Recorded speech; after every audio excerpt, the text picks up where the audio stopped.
we'd been engaged for a month, and we hadn't yet decided when to get married. Or where to get married. That's right. We just didn't know. And it was on a Thursday morning. A Thursday. It was our Thursday anniversary. That's right, because our first date was on a celebrate Thursday. every Thursday. Well, it wasn't really a date.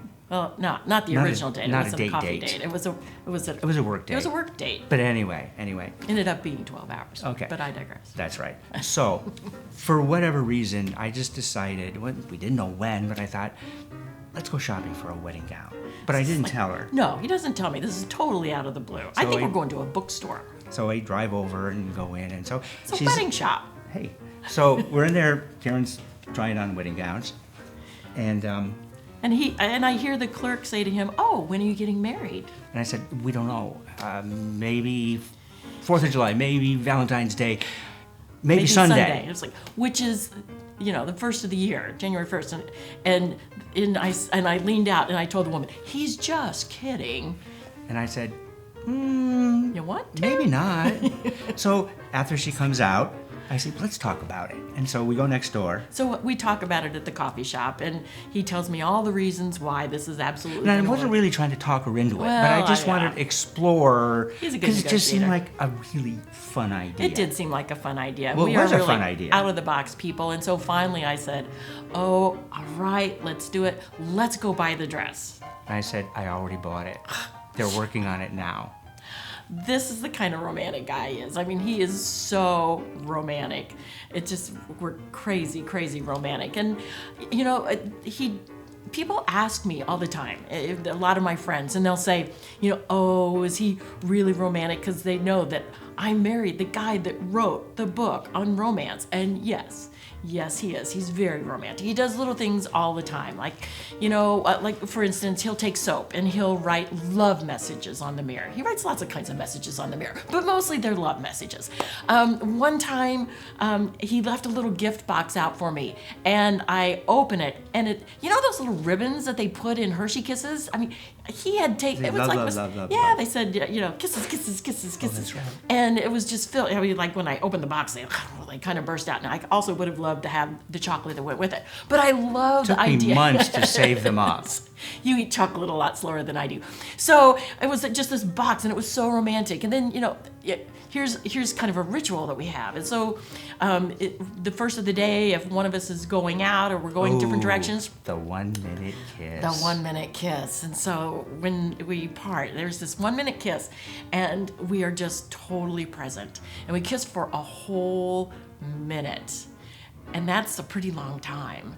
But It becomes meditative. yeah, it's just this presence of mind. And so we're just in the moment, and we kiss for a whole minute. And it changes your physiology, it changes your mindset. It just totally frames the day. Those are just fun ideas, Yeah. And like some of the favorites that people have written to me about from the book, let me see, number 17 is, instead of giving the classic dozen red roses, everybody does that. Try this. Send 11 red roses and 1 white rose. And the note says, in every bunch, there's one who stands out, and you are that one. Aww.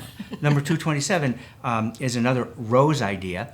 This one is, give 1 long-stemmed red rose, because it's not that expensive. You don't have to buy a whole dozen. 1 long-stemmed red rose, and you clip off all the thorns, and you attach them to the flower, and the note with it says, all of the love, none of the pain. That's pretty good. That is good. So here's a birthday one, number 841. Everybody sends a birthday card, right? Do this instead. Mail a thank you note to their mother. That's sweet. That's pretty good. That is really good. Now, one of the things that is similar among all of these ideas that we both talked about is that they're simple, they take very little time, they don't cost anything, and they're creative. And that's really what this is about. This is the heart of romance, is being creative. Because all of them also share this aspect, that they all start with a classic romantic thing, roses, notes, greeting cards. But by giving them a creative twist, that's what can keep your relationship alive for a lifetime. Yeah.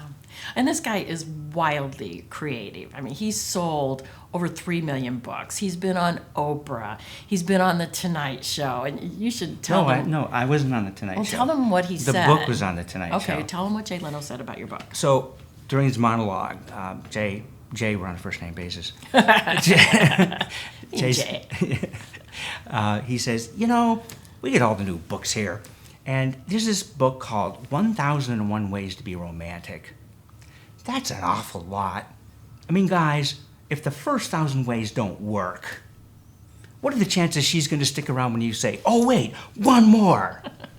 Now that's funny. That's funny. That's funny. You know what's really funny? My wife is so funny. She gave a TEDx talk titled, How Humor Literally Saved the World. It's amazing.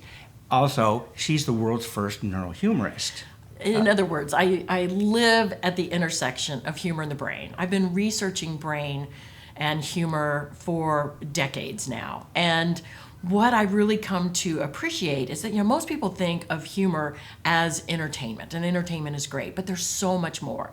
And the benefits of humor expand way beyond just making somebody laugh. They expand to influencing another. It expands to improving your health. And it is one of the most powerful things it does is that it builds connection.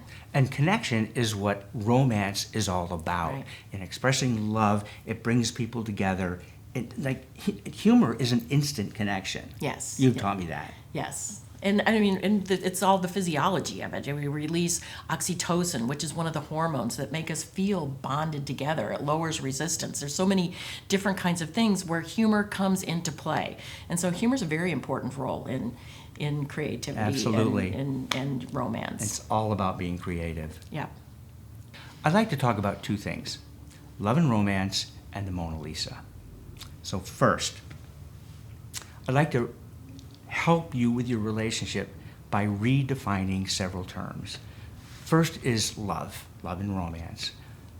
Love is a feeling, it's an internal thing. Romance is an action, it's what you do. Romance is action you take based on your feelings of love. People kind of mix these up all the time. Love is internal. I love you. I feel warm, I feel close. But if I don't act on it, if we don't hold hands, if we don't go out on dates, if we don't do kind things for each other, That's right. There's no love. I mean, really, love is just an empty word and concept without action. You have to demonstrate. Absolutely. And so that is the role of romance. Another redefinition here is the distinction between love and infatuation. People get this messed up all the time. Yeah. Now, first of all, infatuation is the best feeling It feels in the world. so good. Remember? Remember when Chris came up to us that one time? Oh, We'd yeah. been dating, I don't know, just a few months, and we're at this convention. We're at a conference, Yeah. and she this- comes up to him, she and she goes, says, "You're Giddy." giddy." Giddy. Let me tell you something. I think that maybe, if your goal in life were to live giddy, Giddy's good. it probably doesn't get much better than that. No, Giddy's good. But Giddy doesn't last forever. No, it doesn't. And I mean, you've known people, you may have very well said this yourselves, you've been married for 15, 20, 30 years, and one of you says, it's just not like it used to be, I don't think we're in love anymore. But what they really are referring to is that beginning feeling of infatuation. And infatuation is short term by definition, Yeah. because the infatuation is based on newness, on novelty. By definition, novelty does not last forever. Right. And this is why some people, if that's what they're into, they date one after another so that they Right. always have that newness. Most people chill out, mature, and decide that a long-term loving relationship is the place to go. And they realize, it doesn't have to be perfect to be happy. That's right. Absolutely. So another definition is romance itself. The way we commonly view romance is that it's sentimental, it's fun, it's light, it's fluffy. And at least in American culture, it's very feminine. Yeah. There's not much masculine in the concept of romance. I mean, No. look at Cupid.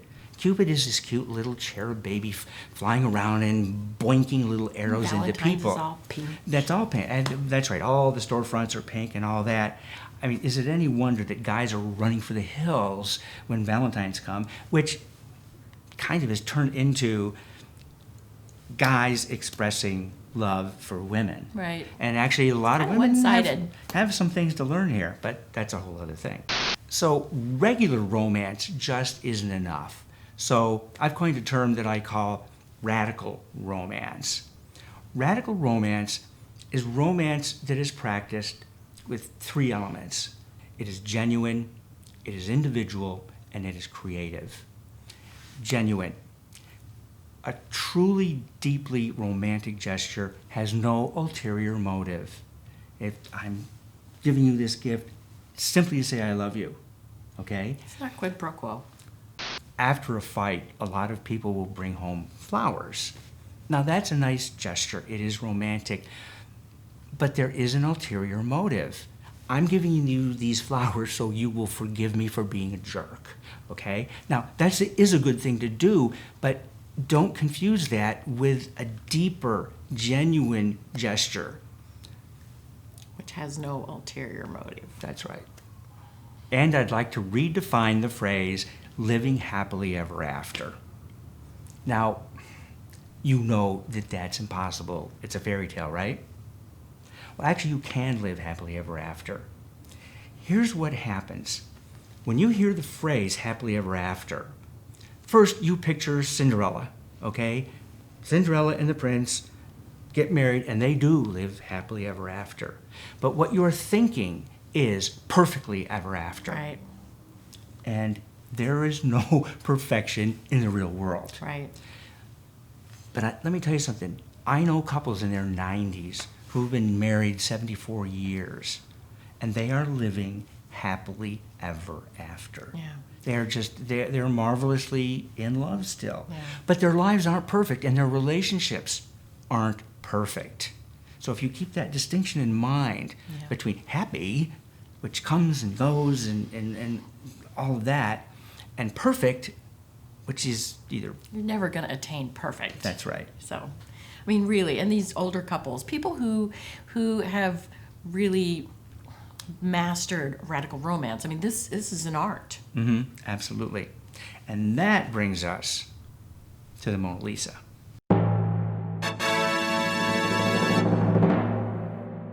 Your relationship is a work of art. It's a work of art that you co-create, and it's something that you recreate every day, which is something people miss a lot. It's every day. It's a renewal. Right. Your relationship, done well, can be a masterpiece. One of the best images, one of the best metaphors for a great relationship is men are from Mars, women are from Venus. My friend John Gray, he has created a picture and a model of how the sexes interact. And that goes for anyone, regardless of where you are on the spectrum of masculine to feminine. And, it's like, reading Men Are From Mars it's like looking at a masterfully drawn black and white illustration. It's detailed, it's just right, and it provides both inspiration and practical value. Now, building on that metaphor, I see romance as the same basic piece of artwork with the addition of color. Color adds nuance, texture, detail. And this is where we take the turn between looking at relationships broadly as the sexes and looking at people as individuals with detailed color. Romance is about the uniqueness of each person. That's what distinguishes Karyn from all women. I fell in love with her not because she's a woman. I know lots of women, but it's Karyn and her specific characteristics, the way she smiles and how smart she is, and our sense of humor that is so similar. Sure, yeah. It is so much about that uniqueness.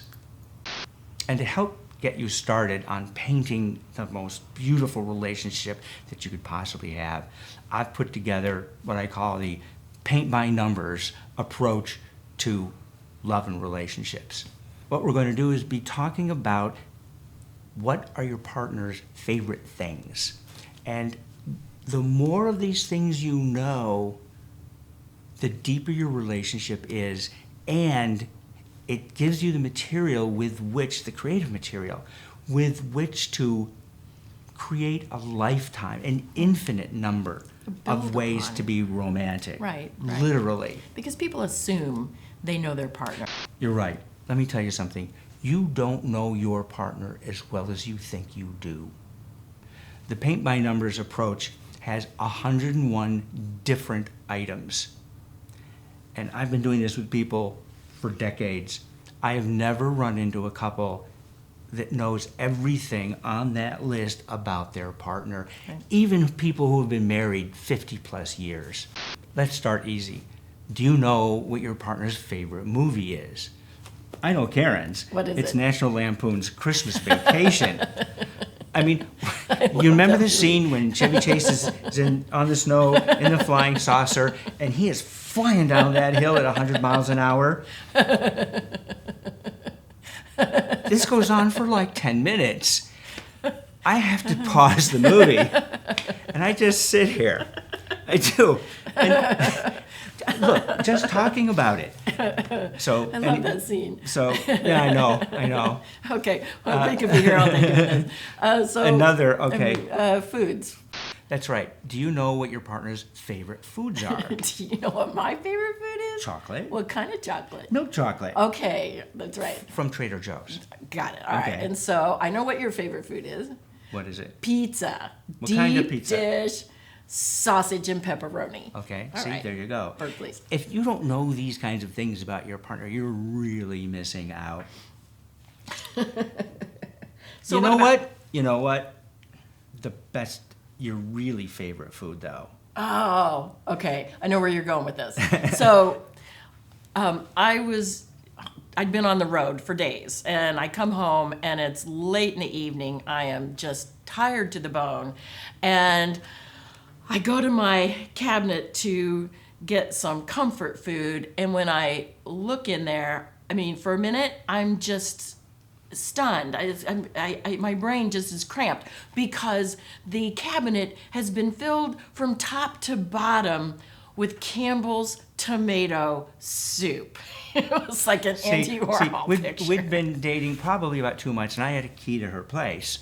So I just got thinking about it while she was away. Yeah, and I thought, that was great. that would be a crazy fun thing to, and that's the way some of the crazy creative romantic stuff works. It's like you get a crazy idea and then act on it. Part of the fun, because I really wish I could have seen you. Yeah. Honest to goodness. That was so you should funny. have seen the checkout people at the grocery store when I had this, grocery cart full of these things. Right. It's her comfort food. Yeah. So It still is. foods are good. What about music? Music. Most people have a favorite song, which we always call our song, right? Our song. You are so beautiful. By Joe Cocker. Love It's that. just, Yeah. we melt. Yeah. But music is very important in many people's lives. So do you know the singers, the groups that your partner likes? There's so many things that you can do. I mean, it's so easy now to create playlists. It's kind of ridiculous. Yeah. But it's a wonderful thing to Yeah. do. And you can communicate. One of the great things about music is that it can communicate your feelings better than you can. Yeah. That's what the love songs, except for the country western ones, that's what the love songs are all about. And so I know that a lot of people, people will tell you, oh, we'll write a love letter, which for a lot of people is easy. But for a lot of people, it's like horrible. They can't get it down on paper. That's okay. You don't have to write a love letter. Right. But what you do have to do if you want a great relationship is get your feelings communicated. So using different songs at different times is just a great way to communicate. Yeah. I had a guy in one of my romance classes. He used to call and sing love songs to his girlfriend, and whether she was there or on the answering machine. He had the worst voice. He couldn't carry a tune at all. But she loved it because it was funny, but because he was right there singing to her. It was this special thing. Now, most people wouldn't do that. I've never done that. No. I'm not exactly you left shy. voicemails, which are very nice. I and leave that's very, weird, yeah. Yeah, and those are fun. What about like leveraging people's hobbies or people, things like that? That's right.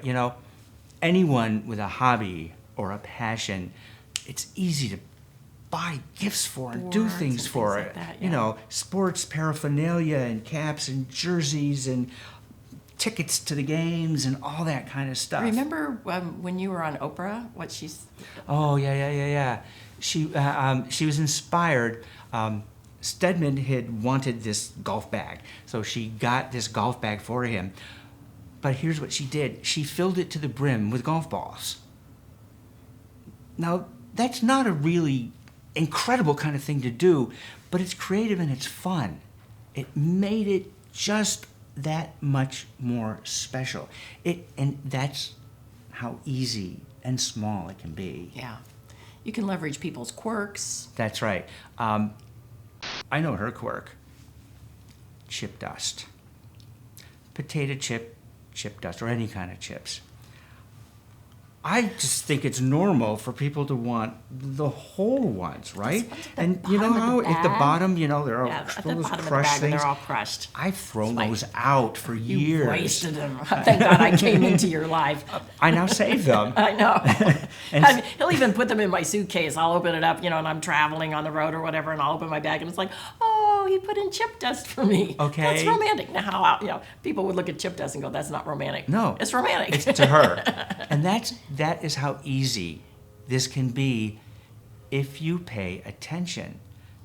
Really, one of the biggest relationship skills is listening to your partner.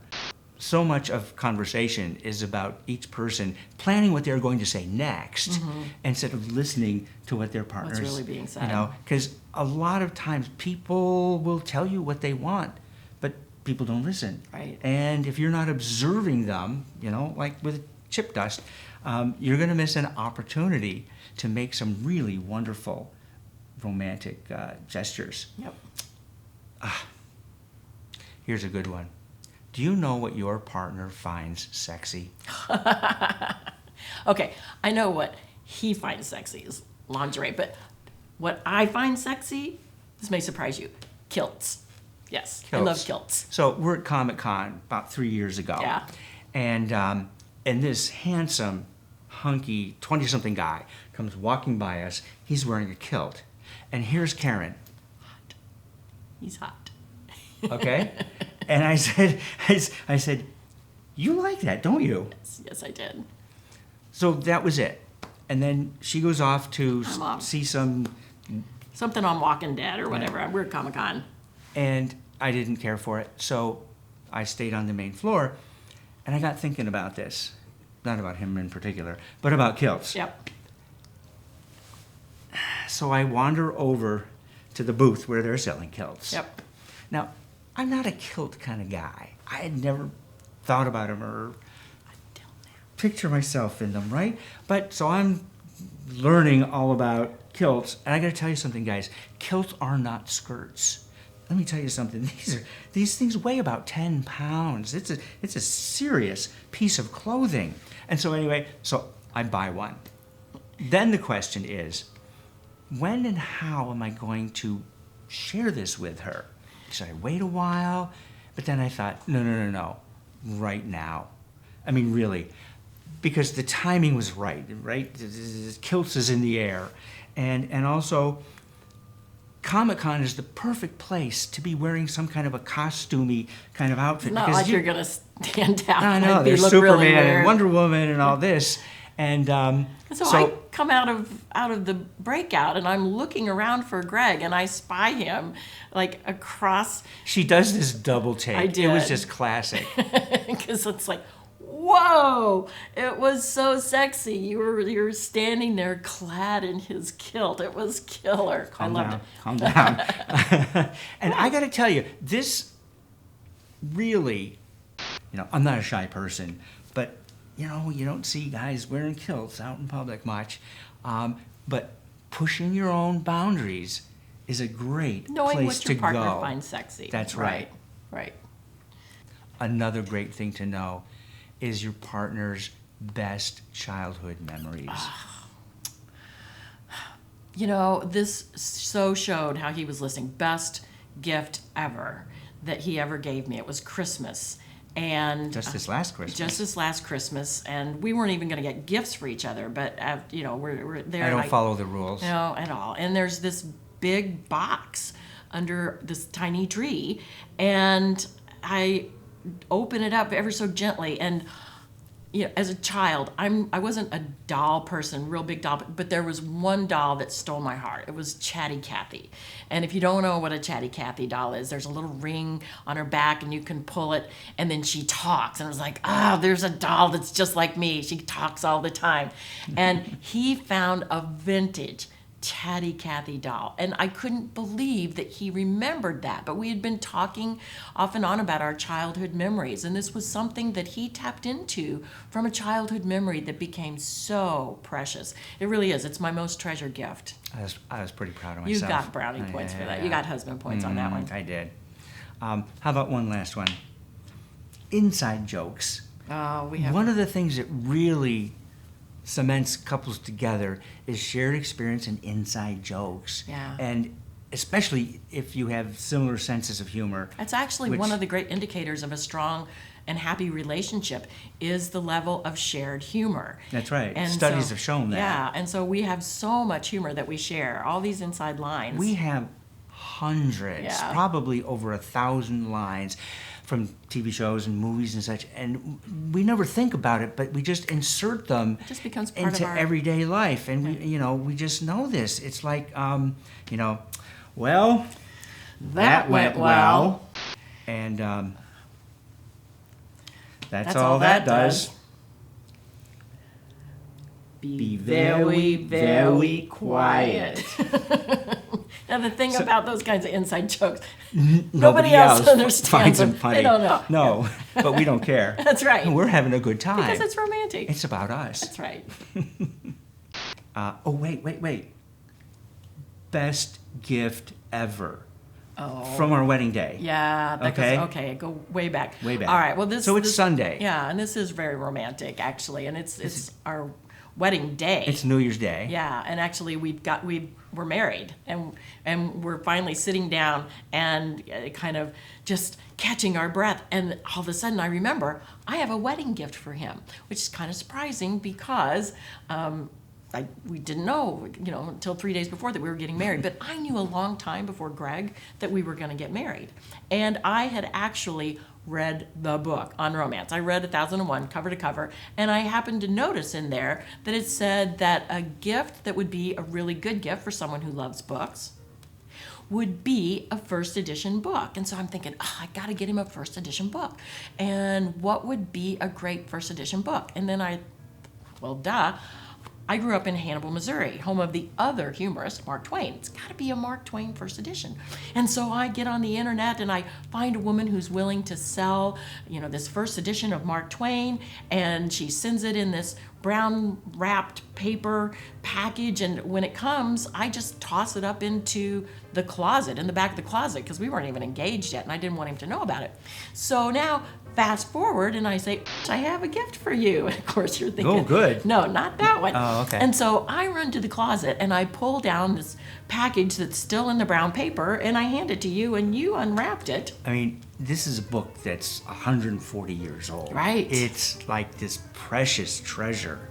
And so he opens it up, and inside, what I didn't know, the woman didn't tell me, the book was signed. So we have Mark Twain. Yeah. Not only that, He didn't just sign it, he dated it. right? So it's Mark Twain, January 1st, 1888. January 1st. And I said, how did you make this happen? We didn't even know we were going to get married. I know. That was magic. That And really that, was. when you're romantic, when you live in the midst of romance and you make gestures and you're doing things for each other and thinking about the other on an ongoing basis, magical things happen. Yeah, it does. It really is magical. It is. So anyway, you know, I really do think that we can change the world one couple at a time, because couples are really powerful. The energy that we share and that spreads out into the world, it's a wonderful thing. And I hope you take this to heart. And our wish for you is that you live happily ever after.